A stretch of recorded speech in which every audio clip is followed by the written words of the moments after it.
presidenti i Partisë së Lirisë Ilir Meta, aleati juaj politik, është vetë ofruar për të dëshmuar për 21 janarin. Ja ka paraqitur kërkesën prokurorisë posaçme antikorrupsion. Ai thotë se ka dëshmi të panjohura për organin e procedurës penale. Megjithatë, për të kuptuar më shumë dëshminë e Ilir Metës, herën e fundit kur ai është shprehur për 21 janarin, ai ka bërë përgjegjës kryesor ish ministrin e Brendshëm Lulzim Basha, se nuk mori masa për një skenar që ai e dinte. Ju si e shihni këtë lëvizje të Ilir Metës dhe a jeni në të njëjtin mendim si ai që Lulzim Basha ishte përgjegjësi kryesor? Spari dihet botërisht se Edi Rama për të organizuar 21 janarit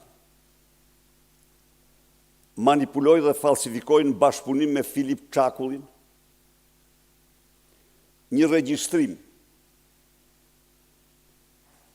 të marrë nga i ndjeri Dritan Prifti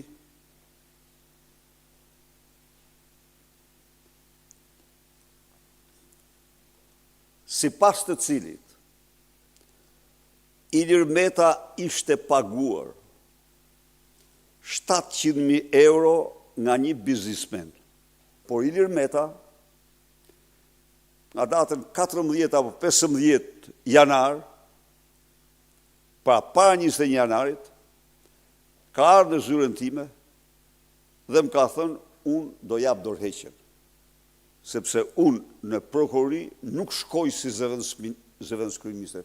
Si kryeministër, unë mund të them se ai ishte një agresion i vërtet, me huj, me dinamit, me plumba, ndaj ndërtesë Këshillit Ministrave. Se si mund të parandalohej një demonstrat që organizohet me gjitha këto, natyrisht edhe mundet, po është një proces jashtëzakonisht më shumë teorik se sa praktik, sepse duhet në alosh demonstratet tjerë në radhë poshtë.